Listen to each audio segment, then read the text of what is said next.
मैंने आज से लगभग 19 साल पहले एक बुक पढ़ी थी। उस बुक का नाम है रिच डैड पुअर डैड।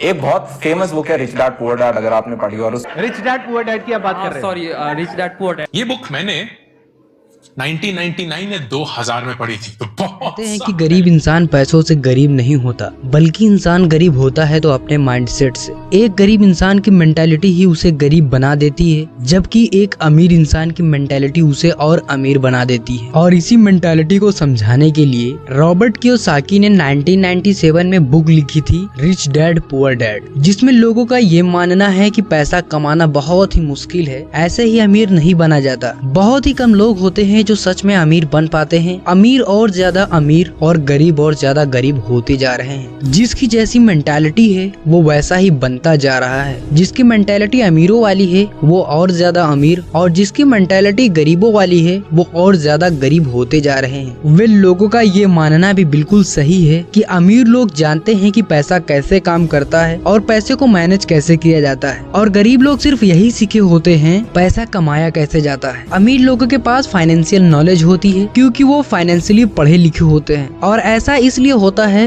क्योंकि वो खुद को फाइनेंशियली स्ट्रांग होने के लिए फाइनेंशियल बुक पढ़ते हैं। वैसे तो फाइनेंशियल एजुकेशन पर बहुत से राइटर्स ने बुक लिखी है, बट जो कॉन्सेप्ट इस बुक में बताए गए हैं वो प्रैक्टिकली तो काम करते ही हैं, साथ ही इन सभी तरीकों को समझना भी बहुत आसान है। क्योंकि इस book rich dad poor dad में ऑथर ने अपनी खुद की स्टोरी बताई है, जिसमें उन्होंने कहा है कि बचपन में उनके दो डैड थे। एक उनके असली डैड जिनको वो पुअर डैड कहते थे, और एक उनके दोस्त माइक के डैड जिनको वो रिच डैड कहते थे। रॉबर्ट के जो पुअर डैड थे वो बहुत ही ज्यादा एजुकेटेड थे, और वो अपनी और अपने लोगों की जरूरतें पूरी करने के लिए एक स्कूल में बच्चों को पढ़ाते थे, जबकि उनके रिच डैड ज्यादा पढ़े लिखे नहीं थे, लेकिन वो अपना बिजनेस चलाते थे। एक तरफ रॉबर्ट के पुअर डैड इतने एजुकेटेड होने के बाद भी फाइनेंशियली स्ट्रगल कर रहे थे। ऐसा इसलिए था क्योंकि वो लेबर्स एंड एम्प्लॉयज की कैटेगरी में आते थे, जबकि दूसरी तरफ रॉबर्ट के रिच डैड इतने कम पढ़े लिखे होने के बाद भी उनसे कई ज्यादा अमीर थे। ऐसा इसलिए था क्योंकि वो बिजनेसमैन एंड इन्वेस्टर की कैटेगरी में आते थे। और रॉबर्ट के रिच डैड ने गेम ऑफ मनी को समझा। वो जानते थे कि पैसा किस तरीके से काम करता है, और वो ऐसी ही चीजें सीखा करते थे कि पैसा कैसे काम करता है। फिर इसके बाद उन्होंने अपनी पूरी लाइफ में जो भी बातें सीखी उसे उन्होंने रॉबर्ट को 30 सालों तक सिखाया। आप ये समझ सकते हैं कि इस बुक के अंदर ऑथर ने अपनी फाइनेंशियल लर्निंग की पूरी जर्नी शेयर की है, और उन्होंने जो भी बातें अपने रिच डैड से सीखी हैं, तो उन सभी बातों को इसी वीडियो में बहुत ही आसान और बेहतरीन तरीके से बताने वाला हूँ। तो आज की ये वीडियो आपके लिए बहुत ही इम्पोर्टेंट होने वाली है, तो इसलिए इस वीडियो को बहुत ही ध्यान से समझना होगा। तो चलिए रिच डैड पुअर डैड की लर्निंग जर्नी की शुरुआत करते हैं। Number 1, rich don't work for money, money work for them. अमीर पैसे के लिए काम नहीं करते, पैसा उनके लिए काम करता है। ऑथर बताते हैं कि लोग आजकल एक ऐसे सिस्टम में जी रहे हैं कि जब वो थोड़े समझदार होते हैं तो स्कूल जाते हैं और अपनी स्टडी पूरी करते हैं। जब उनको लगता है कि अब मेरी स्टडी पूरी हो गई है, तब वो 9 to 5 की जॉब ढूंढने लगते हैं जो उन्हें अच्छी सैलरी दे, और फिर जब उनको जॉब मिल जाती है तो वो शादी कर लेते हैं, और फिर वो अपनी पूरी लाइफ कमाते रहने में गुजार देते हैं। इस सिस्टम को ऑथर रेड रेस कहते हैं, और सच बात तो ये है कि करीब 80% लोग इसी सिस्टम में जी रहे हैं। ऑथर के रिच डैड बताते हैं कि इतने सारे लोग रेड रेस में इसलिए फंसे होते हैं क्योंकि वो अपने अंदर के लालच और डर को कभी समझ ही नहीं पाते। जो लोग गरीब माइंडसेट रखते हैं उन्हें ये लगता है कि अगर हमको बहुत सारे पैसे कमाने हैं या उनको रिच बनना है तो हमको ज्यादा टाइम और हाई सैलरी वाली जॉब करनी होगी, जबकि जॉब लॉन्ग टर्म प्रॉब्लम का शॉर्ट टर्म सोल्यूशन है। क्योंकि जॉब करते रहने से आपकी सैलरी तो बढ़ जाती है, लेकिन साथ ही साथ आपके खर्चे भी बढ़ जाते हैं, और इसी डर और लालच के कारण वो पूरी जिंदगी लेबर्स एंड एम्प्लॉयज बनकर रह जाते हैं कि हम जिनके लिए भूखे प्यासे और दिन रात जी जान से मेहनत करके काम कर रहे हैं, हम उनकी लाइफ में फाइनेंशियल फ्रीडम ऐड कर रहे हैं या फिर अपनी लाइफ में। उनके रिच डैड ये भी कहते हैं कि जिनकी गरीब मेंटालिटी होती है वो पैसे के पीछे बिल्कुल वैसे भागते हैं जैसे गधा एक बंधी हुई गाजर के पीछे भागता है, और जिस तरह गाजर दिखाकर उस गधे का मालिक उससे काम करवा कर अपने पैसे कमाता है, वैसे ही 9 to 5 की जॉब में एक बॉस बॉस अपने एम्प्लॉय से काम करवाकर अपना प्रॉफिट बनाता है। और जैसे गाजर के पीछे भागने से गधे को कुछ नहीं मिलता, वैसे ही पैसों के पीछे भागने से इन्हें भी कुछ नहीं मिलता और ये लोग अमीर नहीं बन पाते। इसलिए जो रिच माइंडसेट वाले होते हैं वो ज्यादा टाइम तक पैसों के लिए काम नहीं करते, बल्कि वो एक ऐसा सिस्टम क्रिएट करते हैं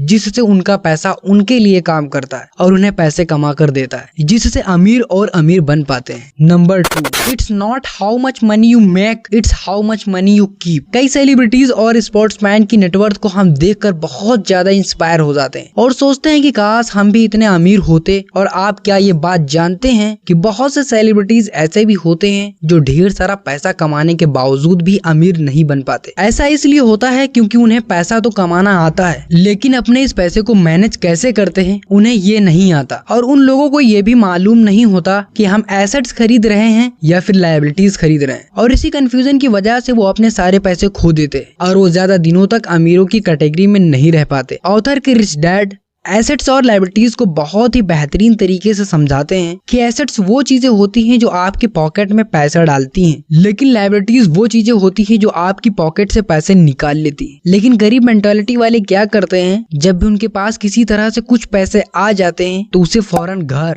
गाड़ी और फालतू की चीजों में अपना पूरा पैसा बर्बाद कर देते हैं और कहीं ऐसी जगह इन्वेस्ट या फिर सेव करने की सोचते भी नहीं जहां से उनको कुछ ना कुछ इनकम आती रहे। वहीं दूसरी तरफ अमीर मेंटालिटी वाले लोगों के पास जैसे ही पैसा आता है उसे पहले ऐसी जगह इन्वेस्ट या सेव कर देते हैं जहां से उनको कुछ ना कुछ इनकम आती रहे और उसके बाद जो उनके पास पैसे बचते हैं उसे अपने शौक के लिए खर्च करते हैं, जैसे लग्जरी गाड़ियां, आलीशान बंगला और अपनी मनचाही लाइफ जी पाते हैं। ऐसे ही लोग लायबिलिटीज को एसेट समझकर खरीद लेते हैं, जिससे वो चीजें उनको पैसे देने के बजाय उनका खर्चा और बढ़ा देती है। एग्जाम्पल, ऑथर कहते हैं कि लोग अपने घर को एसेट समझते हैं जबकि असल में वो लायबिलिटीज होती है। ऐसा इसलिए क्योंकि वो अपने घर में खुद रहते हैं जिससे उनकी कोई इनकम नहीं होती और उस घर को बनवाने के लिए जो लोन वो लेते हैं, कुछ लोग तो उस लोन को लगभग लाइफ टाइम तक भरते रहते हैं। इस तरह की लाइफ में आप जो भी पैसे कमाते हैं फिर वो पैसे आपके पास बचते ही नहीं है। इसलिए अमीर बनने के लिए जो सबसे जरूरी चीज हमें सीखना चाहिए वो है एसेट्स और लायबिलिटीज के डिफरेंस को डीप में समझना और जितने ज्यादा हो सके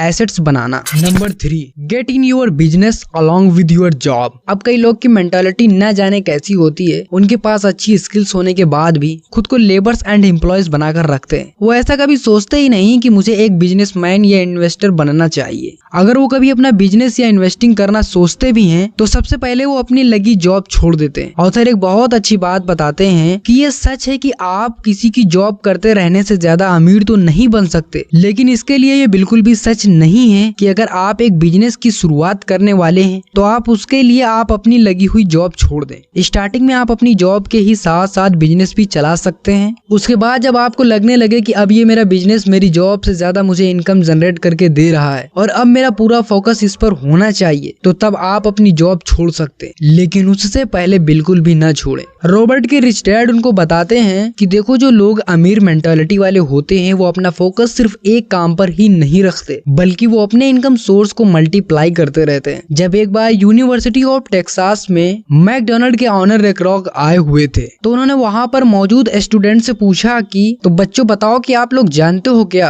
कि मैं कौन सा बिजनेस करता हूँ। तो सभी स्टूडेंट्स ने मुस्कुराते हुए जवाब दिया कि आप बर्गर का बिजनेस करते हो। स्टूडेंट का ये जवाब सुनकर रिक रॉक बोले, गलत, मेरा असली बिजनेस बर्गर का नहीं बल्कि रियल एस्टेट का है। ऐसा इसलिए क्योंकि मैंने मैकडोनल्ड्स के फ्रेंचाइजी को पूरी दुनिया में फैलाया हुआ है और जो भी मेरी फ्रेंचाइजी को खरीदता है उसे जमीन भी खरीदनी पड़ती है। और इसी तरह से मुझे बर्गर बिजनेसेस के ही साथ साथ रियल एस्टेट से भी बहुत अच्छा पैसा आता है। रॉबर्ट कहते हैं कि स्टॉक्स, बॉन्ड्स, एक्चुअल प्रॉपर्टीज पैसा कमाने का एक अच्छा स्टार्टिंग पॉइंट हो सकता है, क्योंकि यहाँ से एक अच्छा प्रॉफिट तो मिलता ही है और साथ ही यहाँ आपको ज्यादा इन्वॉल्वमेंट की भी जरूरत नहीं पड़ती। पर एक बात आपको हमेशा ध्यान रखनी है, आपको वही बिजनेस करना चाहिए जो आपकी पसंद का हो। ऐसा इसलिए अगर आपका एसेट्स और आपका बिजनेस अगर आपकी पसंद का नहीं होगा तो आप उसका ख्याल भी अच्छी तरह नहीं रख पाएंगे। Number 4, taxes are for poor and middle class people. हम सभी को अच्छी तरह मालूम है कि टैक्स देना किसी को पसंद नहीं, लेकिन गवर्नमेंट के रूल की वजह से हर किसी को टैक्स देना पड़ता है। मैं एक बात आपको बता दूं, ये टैक्स की हिस्ट्री बहुत पुरानी है। टैक्स का कॉन्सेप्ट इसलिए लाया गया था था जिससे आपस में अमीरी और गरीबी का फर्क मिटाया जा सके। पहले के टाइम में गवर्नमेंट केवल अमीर लोगों से टैक्स लेती थी और उस टैक्स का यूज गरीबों की हेल्थ और मेडिकल केयर में करते थे ताकि इकोनॉमी के अंदर इक्वालिटी बनी रहे। लेकिन जैसे जैसे समय बदलता गया फिर अमीर और गरीब दोनों लोगों पर टैक्स लगाया जाने लगा। अब तो ऐसे हालात आ चुके हैं कि गवर्नमेंट को पूरा टैक्स सिर्फ और सिर्फ गरीब और मिडिल क्लास के लोग ही देते हैं, क्योंकि वो अपनी फाइनेंशियल नॉलेज की वजह से अपने आप को पूरा टैक्स देने से बचा लेते हैं। Number 5, rich invest money. Robert के रिच डैड कहते हैं कि जो लोग रिच मेंटालिटी वाले होते हैं वो अपनी जरूरतों को पूरा करने के लिए नहीं बल्कि लोगों की जरूरतें पूरी करने के लिए काम करते हैं, जैसे Jeff Bezos, Mark Zuckerberg, Mukesh Ambani, Elon Musk वगैरह वगैरह। ये लोग ऐसे इंसान हैं जिन्होंने लोगों की नीड को बहुत ही डीपली समझा और फिर लोगों को वो चीजें दी जो लोगों को चाहिए, जिसके बाद उनका आइडियाज बिकता चला गया और वो अमीर होते चले गए। देखो, आइडियाज तो बहुत सारे लोगों के माइंड में होते हैं और कई बार तो ऐसे आइडियाज भी होते हैं जो अब तक इन्वेंट भी नहीं हुए होते, पर लैक ऑफ करेज और सेल्फ डाउट की वजह से लोग अपने इस आइडियाज को कभी दूसरों के सामने पेश नहीं कर पाते। इसलिए जो सबसे इम्पोर्टेंट बात ऑथर बताते हैं कि अमीर बनने के लिए जो चीजें अपने अंदर लानी होती हैं वो है करेज। यही है जो आपको रिस्की एंड बोल्ड स्टेप्स उठाने में आपकी पूरी हेल्प करेगा। Number 6, rich learn all the time and now how to sell their ideas. Robert Kiyosaki ने जब अपनी पहली book if you want to be rich and happy don't go to school publish करवाने के लिए दी थी, तब पब्लिशर ने उनसे ये कहा कि आपको इस बुक का टाइटल्स बदल कर द इकोनॉमिक्स ऑफ एजुकेशन रखना ज्यादा बेहतर है। पर उनके सजेशन पर उन्होंने अपना टाइटल्स बिल्कुल भी चेंज नहीं किया, क्योंकि उन्हें ये बात पता थी कि ये जो इस बुक का टाइटल्स है ये कंट्रोवर्शियल है, ये मुझे टेलीविजन और रेडियो पर पॉपुलैरिटी दिलाएगा। और बाद में ऐसा हुआ भी। रॉबर्ट की वो बुक बहुत सेल हुई और उन्होंने भी बहुत पैसे कमाए। इसलिए रॉबर्ट कहते हैं कि आइडियाज होना ही काफी नहीं है, आपको अपने आइडियाज को लोगों को बेचना भी आना चाहिए, क्योंकि अच्छे आइडियाज और स्किल्स तो बहुत लोगों में होते हैं पर बहुत ही कम लोग ऐसे होते हैं जिनको अपना आइडियाज दूसरे लोगों को बेचना आता है।